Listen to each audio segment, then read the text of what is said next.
Gen Zs back to exam express. I hope आपने chapter 1 के previous year questions की video देखी होगी।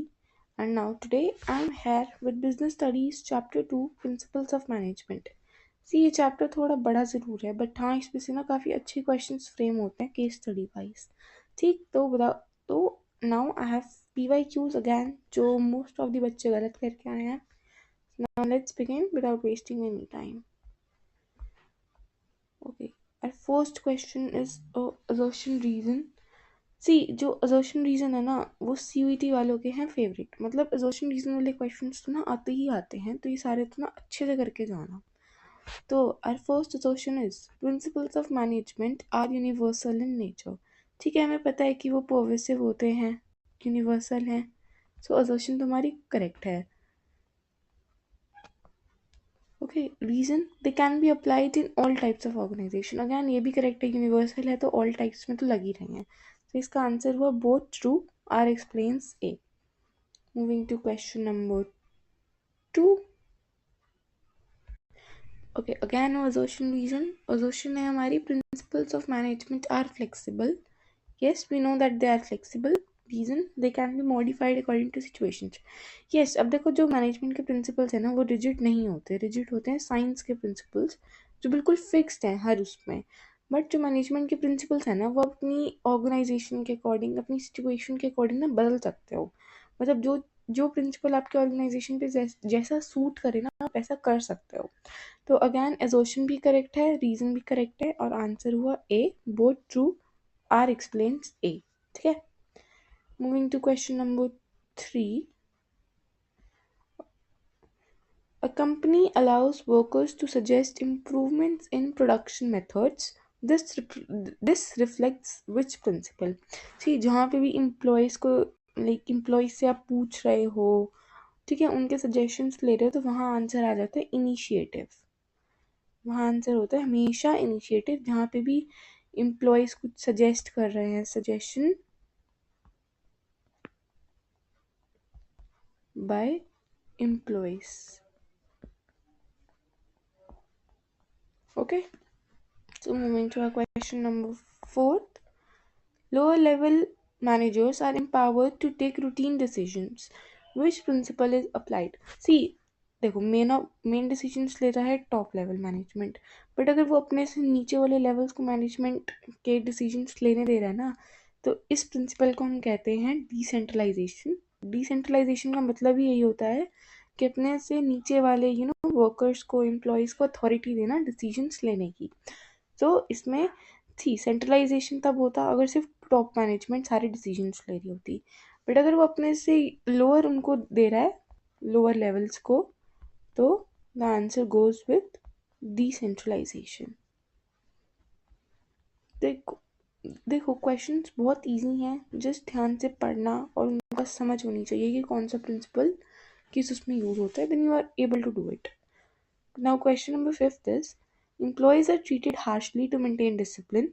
विच प्रिंसिपल इज इग्नोर्ड। अब देखो उनको फोर्स करा जा रहा है डिसिप्लिन मेंटेन करने के लिए, तो इसका सीधा सा आंसर हुआ प्रिंसिपल ऑफ इक्विटी। लाइक उनको इक्वल इक्वल फेयर ट्रीटमेंट नहीं मिल रहा है, the answer is equity. Now question number 6। A company frequently transfers employees leading to inefficiency। Which principle is violated? Stability of personnel, discipline, centralization या order। See discipline तो हमें पता है कि सारी चीज़ें discipline वाइज सही से होनी चाहिए। सेंट्रलाइजेशन भी हमें पता है जिसमें टॉप लेवल सारे डिसीजंस ले रही है। ऑर्डर भी हमें पता है कि सारी चीज़ें सही ऑर्डर पे पड़ी होनी चाहिए। तो ये जो स्टेबिलिटी ऑफ पर्सोनल है, इसका मतलब होता है कि एम्प्लॉयज़ का फ्रीक्वेंट टर्नओवर नहीं करना चाहिए।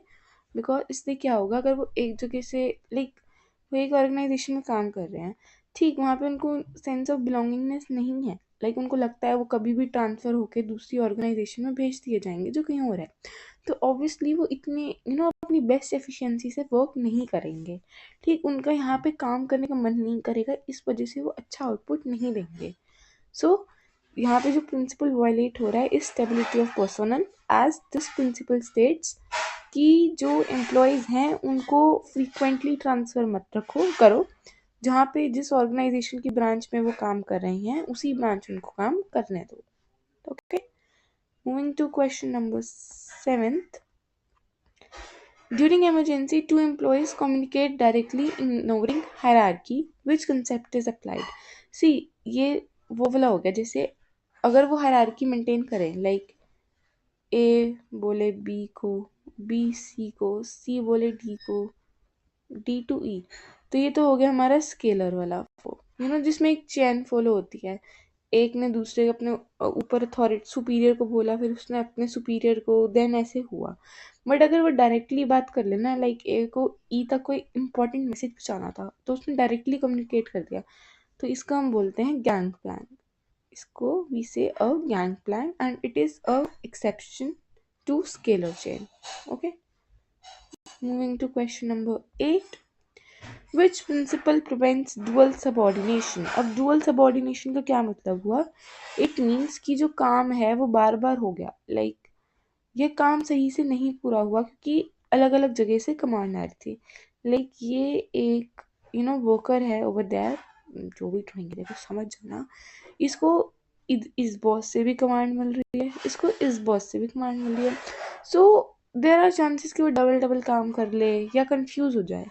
तो ये जो डुअल सबऑर्डिनेशन है उसको प्रिवेंट कर सकें, वो ना हो, इसलिए we follow the principle of unity of command which states that एक वर्कर को सिर्फ एक बॉस से कमांड मिलनी चाहिए, मल्टीपल बॉसेस से नहीं। Right, got it? So unity of command prevents dual subordination. Moving to question number 9. Fayol's principles are considered flexible because, अब फ्योल के प्रिंसिपल्स फ्लेक्सिबल क्यों माने जाते हैं? क्या वो लीगली बाइंडिंग है? क्या वो एक्सपेरिमेंट्स पे बेस्ड हैं? क्या वो अडेप्ट हो सकते हैं? या वो फिक्स्ड रूल्स हैं?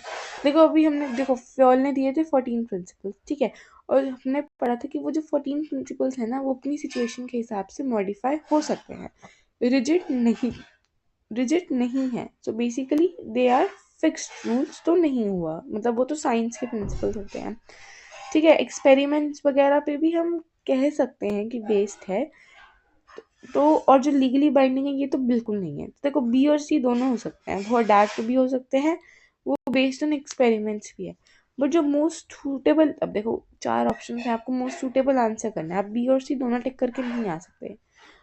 ओके गाइस, कमेंट आपको कौन सा आंसर करेक्ट लग रहा है, इधर बी और सी? देखो कमेंट कर दिया। Okay, so now I'll tell you the right answer. The right answer here is C. They can be adapted because सारे principles हैं, आप अपनी situation के हिसाब से adapt कर सकते हो. So the correct answer is can be adapted. Moving to our question number 10. Remuneration should be fair because, अब remuneration का मतलब हो गया जो salary wage जो उनको काम करने की मिल रही है, अब वो fair क्यों होनी चाहिए? क्या उससे discipline reduce होता है? Obviously not. राइट, क्या उससे कॉन्फ्लिक्ट होता है? Obviously not. या उससे काम डिले होता है? Obviously not. अगर रेम्यूनरेशन फेयर है तो वो एम्प्लॉयज़ को मोटिवेट करेगा कि उनको इतना काम करने पे इतना काम करने पे 1000 रुपीज़ मिल रहे हैं या टाइम के पैसे मिल रहे हैं, तो वो अपना काम टाइम पे सही तरीके से पूरा करेंगे। So remuneration should be fair because it motivates employees. Moving to our question number 11th. Which principle promotes long term efficiency? देखो अभी हमने बात करी जहाँ पे efficiency हो, मतलब वर्कर्स इनएफिशिएंटली काम कहाँ करते हैं, जहाँ पे वो बार बार ट्रांसफ़र हो रहे हैं। तो अगर उनको बार बार ट्रांसफ़र नहीं होगा तो एक ऑर्गेनाइजेशन में एफिशिएंसी बनी रहेगी। सो इसका करेक्ट आंसर है stability of personnel. Why? Because वो एक ही ऑर्गेनाइजेशन में है, एक ही ब्रांच में है, उनका ट्रांसफ़र नहीं हो रहा है, तो उनकी एफिशिएंसी पे एज सच ज़्यादा असर नहीं आएगा। Right, okay, so moving to our next question, question number 12. Which principle is violated when authority is given without responsibility? See, ये अथॉरिटी देखो हमने पढ़ा था, authority, this is authority should be equal to responsibility. Why? Because मान लो आपके पास एक responsibility I कि आपको 1000 यूनिट्स मैन्युफैक्चर करने हैं, ठीक, उसके लिए आपकी रिस्पॉन्सिबिलिटी है ये 1000 यूनिट्स आपको एक मंथ में मैन्युफैक्चर करने हैं। But on the other hand जो 1000 यूनिट्स को बनाने के लिए जो रॉ मटेरियल चाहिए वो खरीदने की आपके पास अथॉरिटी नहीं है। So in that case how will you complete your target? तो authority should be equal to responsibility states that कि अगर आपके पास ये इतनी रिस्पॉन्सिबिलिटी है ना, तो इसको पूरा करने के लिए जो सामान चाहिए, ये जो भी कुछ कराना है लोगों से, उसकी अथॉरिटी आपके पास होनी चाहिए। ठीक, तो the principle violated here is authority and responsibility. Moving to next question, which principle avoids overlapping of activities? अब कौन सा प्रिंसिपल है जो एक्टिविटीज को ओवरलैप नहीं होने देता? Again answer is unity of command. As हमने देखा ही था अभी पिछले वाले क्वेश्चन में जहाँ पे डुअल सबऑर्डिनेशन की बात हुई थी, उसका मतलब ही वही हुआ कि ओवरलैप हो रहा है। ठीक, अब unity of command doesn't allow, क्योंकि आपको एक ही बॉस से एक पर्सन को सिर्फ एक ही बॉस से ऑर्डर्स मिल रहे हैं, तो वो सिर्फ उसी के कमांड फॉलो करेगा, ना ही वो कंफ्यूज होगा, ना ही उसे कोई डाउट्स आएंगे, तो बहुत क्लियरली अपना काम पूरा कर लेगा बिना ओवरलैप करे। Moving to our question number 15, which principle focuses on harmony and teamwork? अब जहाँ पे भी टीम वर्क की बात आ जाए ना फ्योल के उसमें, तो the answer goes with spirit de cops, because spirit de cops का मतलब ही यही होता है कि वी की जगह ओ कि आई की जगह वी यूज करो। मतलब सिर्फ एक अपने बारे में मत सोचो, बल्कि पूरी वी मतलब पूरी ऑर्गेनाइजेशन के बारे में सोचो, अपने आसपास जो भी लोग काम कर रहे हैं उनके बारे में सोचो। तो जहाँ पे भी हार्मनी टीम वर्क की बात हो, तो answer is spirit de corps. Moving to a next question, Fayol believed management principles are. अब फ्योल के अकॉर्डिंग जो मैनेजमेंट प्रिंसिपल्स हैं, देखो वो ना ही साइंटिफिक लॉज हैं, ना ही वो लीगल रूल्स हैं, ना ही वो एब्सोल्यूट है। हमने बहुत देर से पढ़ा है, मतलब पहले भी ऐसे क्वेश्चन आए थे कि management principles can be adapted, ठीक है, दे कैन बी मॉडिफाइड। तो जहाँ पे भी ये वर्ड्स हों, यू गो विथ फ्लेक्सिबल, मतलब मैनेजमेंट के प्रिंसिपल्स या तो अडेप्ट हो सकते हैं, या मॉडिफाई हो सकते हैं, या फ्लेक्सिबल हो सकते हैं। ठीक, moving to next question, again assertion reason. Question number 16, Gangplank violates the principle of scalar chain. देखो वो वायलेट नहीं करता, वो जस्ट एक एक्सेप्शन है, वायलेट करना हो गया उसके अगेंस्ट जाना। But in sudden situations, in emergency situation, एक चीज को यूज करना isn't violation, it is just called an exception. तो जो हमारा असर्शन है वो गलत है, सॉरी, तो जो हमारा एजर्शन है वो गलत है। अगर हम रीजन की बात करें, तो it allows direct communication in emergency situations, this is correct. So the answer will go with A is false, R is true. Okay, moving to next question,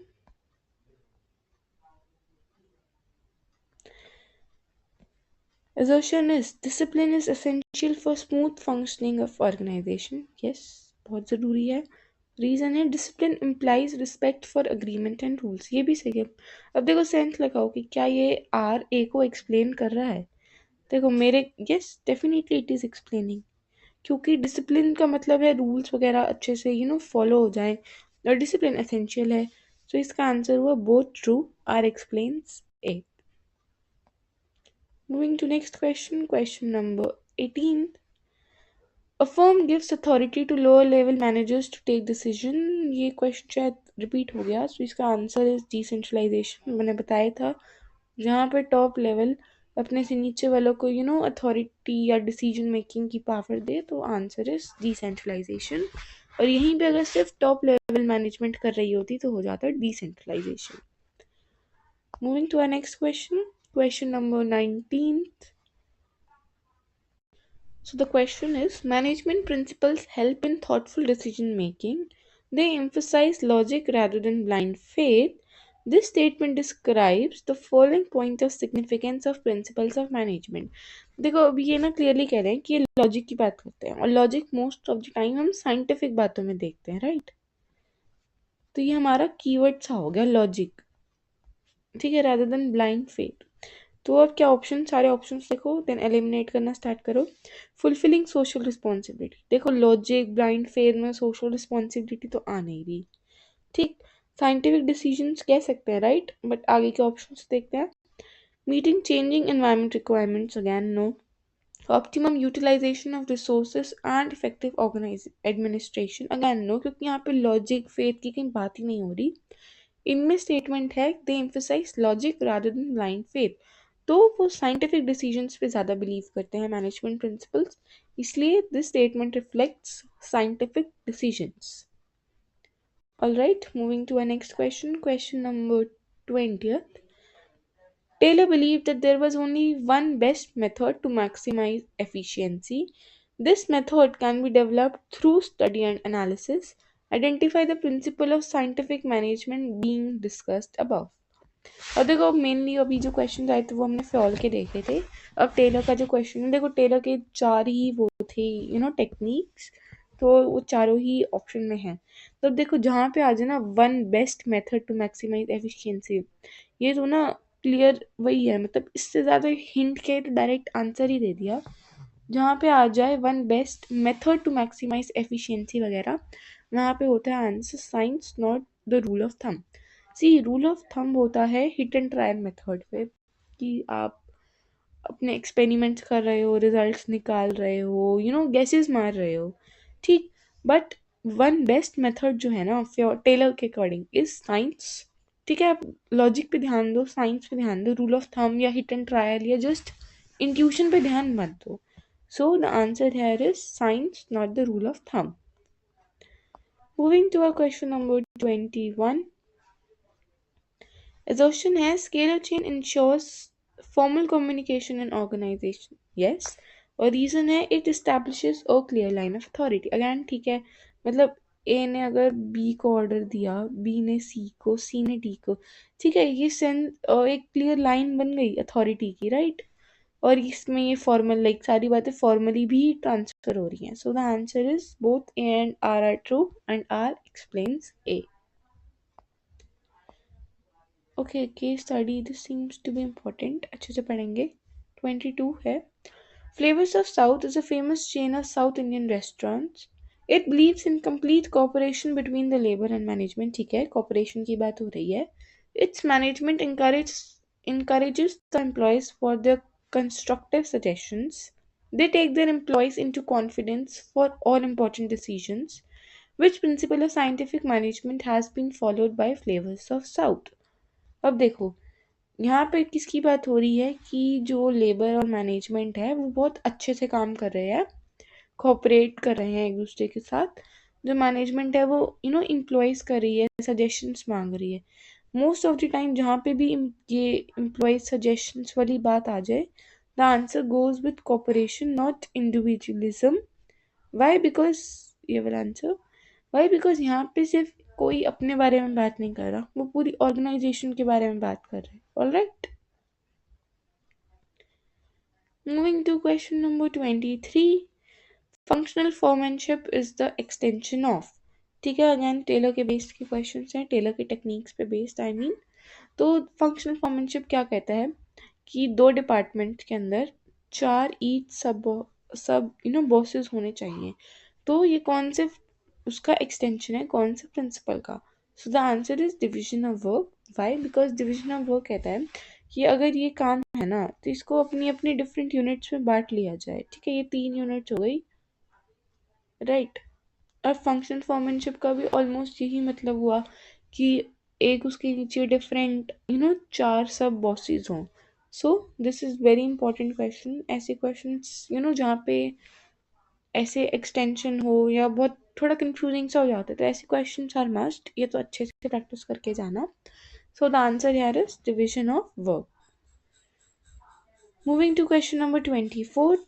right place for resources is indicated in, अब हर सामान सही जगह पे पड़ा हो, वो कौन से प्रिंसिपल में है?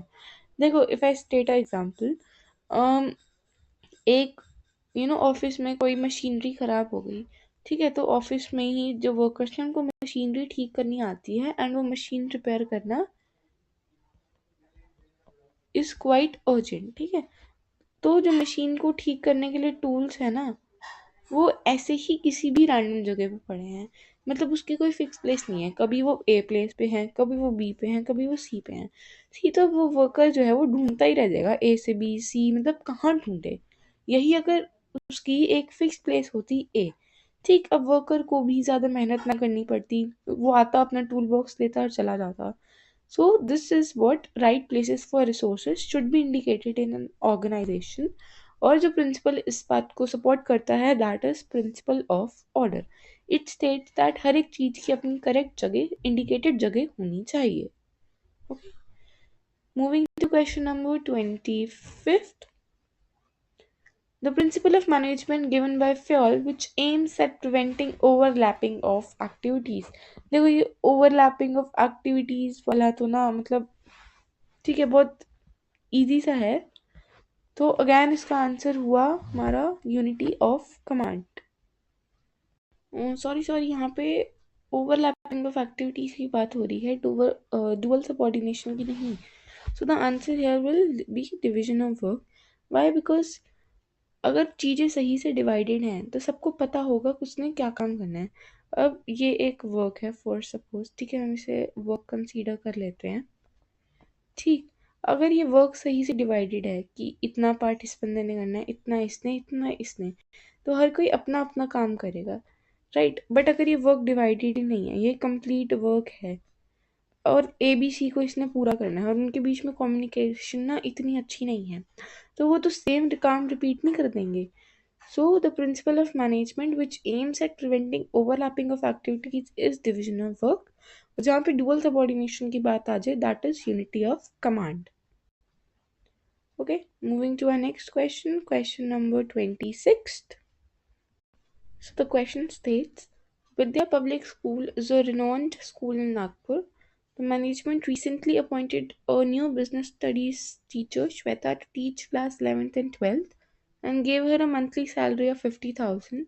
Shweta is not satisfied with it and said the salary is not just and equitable as per the amount of work required to be done by a business studies teacher. Other schools in the city are paying 70,000 to the teachers teaching classes 11th and 12th। Name the principle of management that has been violated। अब देखो यहाँ पे equal wages की बात आ रही है, जहाँ पे इक्वल वेजेस वाली बात होना, the answer is remuneration of employees. Moving to next one, 27। Panchayats in our country have been given more power to decide and spend funds granted to them by the government for welfare of villages। Identify the principle of management highlighted in the statement। See, main होगी हमारी जो भी ऊपर की होती हैं, उसके नीचे आई हमारी पंचायत, ठीक है। अब पंचायत होगी लोअर लेवल, ठीक, पंचायत होगी हमारी लोअर लेवल। यहाँ पे भी लोअर लेवल के पास पावर हो, उसका आंसर होता है सेंट्रलाइजेशन और डिसेंट्रलाइजेशन, बिकॉज यहाँ पे पावर डिसेंट्रलाइज हो रखी है। Moving to question number 28। In a company, an employee receives order from both the production manager and marketing manager, leading to confusion। Which principle is violated? देखो जहाँ पे भी अलग, देखो this means dual subordination, right? आपको अलग अलग bosses से वो मिल रहा है, ऑर्डर्स मिल रहे हैं, so this is quite confusing and it can also creates conflict. तो जहाँ पे भी ये डुअल सबॉर्डिनेशन वाली या अलग अलग बॉसेस से ऑर्डर वाली बात हो जाए, तो उसका आंसर है unity of command, because unity of command states that एक बंदे को सिर्फ एक बॉस से ऑर्डर मिलने चाहिए। Moving to a question number 29। A firm encourages employees to share ideas and reward the best suggestion। यहाँ पे भी suggestions वाली बात आ जाए, employees के suggestion की, the answer there is initiative। Okay, the last question for today। Manager gives authority to a subordinate but does not hold him accountable for result। Which principle is violated? देखो अभी हमने पढ़ा था authority, responsibility, accountability, ये सब होना चाहिए, ठीक है। अब यहाँ पे भी वही बात है, तो the principle violated is authority and responsibility.